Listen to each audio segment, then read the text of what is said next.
नमस्कार, मी सुशांत मोरे, माहिती अधिकार कार्यकर्ता, सातारा शहर नगर परिषदेमध्ये सन 2018 साली खासदार श्रीमंत छत्रपती उदयनराजे भोसले यांनी मोठ्या वाजत गाजत भुयारी गटार योजना सातारकरांसाठी आणली. ही योजनेचा उद्देश असा होता की जे पाणी दूषित मिळत आहे किंवा ते पाणी चांगल्या पद्धतीने मिळावं, त्याचबरोबर ते नदीचं संवर्धन व्हावं, दूषित पाणी नदीमध्ये मिसळू नये, उघडे गटारे असतात त्यातलं पाणी या भुयारी गटारांच्या माध्यमातून उघड्या गटारातले पाणी मिसळू होऊ नये यासाठी भुयारी गटार योजना ही अस्तित्वात आली. या योजनेसाठी केंद्र शासनानं फार मोठ्या प्रमाणात निधी दिला. मात्र सदरच्या निधीचं काम योग्य ज्या प्रमाणात व्हायला पाहिजे त्या प्रमाणात झालेलं नाही. सन 2018 साली दिलेली जी वर्क ऑर्डर होती त्या वर्क ऑर्डरची मुदत 2025ला संपली. 25ला परत मुदत वाढ दिली, ती 31 डिसेंबरला संपली. मुदत संपून आज अखेर सातारकरांच्या तोंडाला पानं पुसण्याचं काम झालेलं आहे.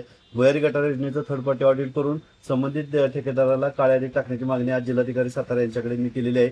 या निधीच्या मध्ये एकूण काम झालेलं आहे 50 ते 60%. मात्र निधीचं बिल जे आहे ते 90% गेलेलं आहे. एकूण 43 कोटी रुपयाची अंदाजपत्रक आहे आणि आजपर्यंत त्याला 37 कोटी रुपयाचे काम दिलेलं आहे. म्हणजे फक्त 7 कोटी रुपयाचं बिल राहिलेलं आहे, बाकी सर्व काम दिलेलं आहे. परंतु बिल काढून सुद्धा अद्यापर्यंत या योजनेची जी काही कामाची गुणवत्ता आहे ती गुणवत्ता एकदम थर्ड पातळीची आहे.